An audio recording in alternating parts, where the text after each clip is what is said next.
আসসালামু আলাইকুম। আজকে আমরা যে ফুয়েল ইনজেক্টরটা খুলতেছি, আনবক্স করতেছি। ইনজেক্টর ক্লিনার, যেটার আমরা এফআই ক্লিনার বলি অনেকে।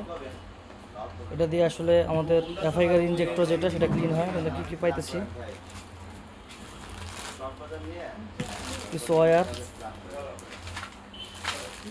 সেটআপমেন্ট, এই হচ্ছে আসল ডিভাইসটা।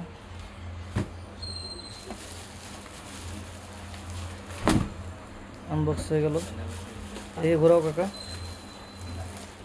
এটা ধরো।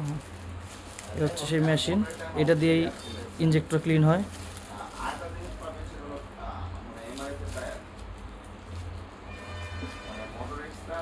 পরে এটা খোলো।